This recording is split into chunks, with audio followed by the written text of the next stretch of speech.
is crucial. You need to know exactly when your opponent can teleport.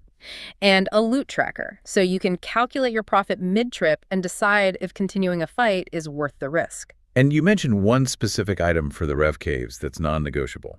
The charged bracelet of Ethereum.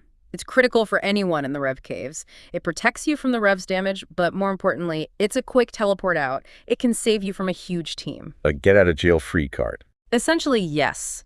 Its cost is completely justified by the safety it provides. Okay, finally, let's talk account builds. You can't just jump in with a main account with balanced stats. It's all about specialization. It is. Your build dictates your combat bracket, your opponents, your entire strategy. The trade-off is always maximizing your offense while keeping your overall combat level as low as possible. So you can dominate weaker players in the same bracket. Let's define the main types. We've got pures, zerkers, and mains. Correct.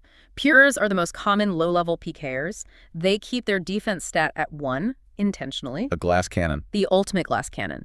They have high attack and strength, so they hit incredibly hard for their combat level. They dominate the low brackets. Then you have zerkers. Or zerker pures. They allow themselves 45 defense. This lets them wear powerful gear like Burrow's gloves and a berserker helm. It's a great balance of defense and offense while still keeping their combat level pretty low. And finally, the mains. These are your maxed accounts. 99 in all combat stats. They are necessary for deep wilderness, especially against other maxed players or when you're targeting high-level PVM bosses. You sacrifice bracket efficiency for just raw power. This brings us to the entry point for the learner. Let's focus on minimizing those losses while maximizing early gains.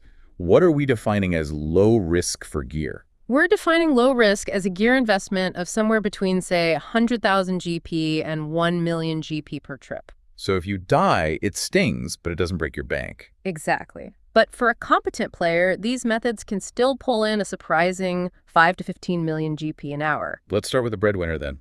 The undisputed champion of low-risk profit, Rev Caves PKing. The Rev Caves are a perfect ecosystem for this. They're located in level 17 to 40 wilderness, and crucially, they're a singles plus environment. What does singles plus mean? It means only one player can attack you at a time, but a second player can tag in to help if the person you're fighting is also already under attack. It creates this really interesting dynamic. And what's a typical low-risk setup look like here for, say, a pure?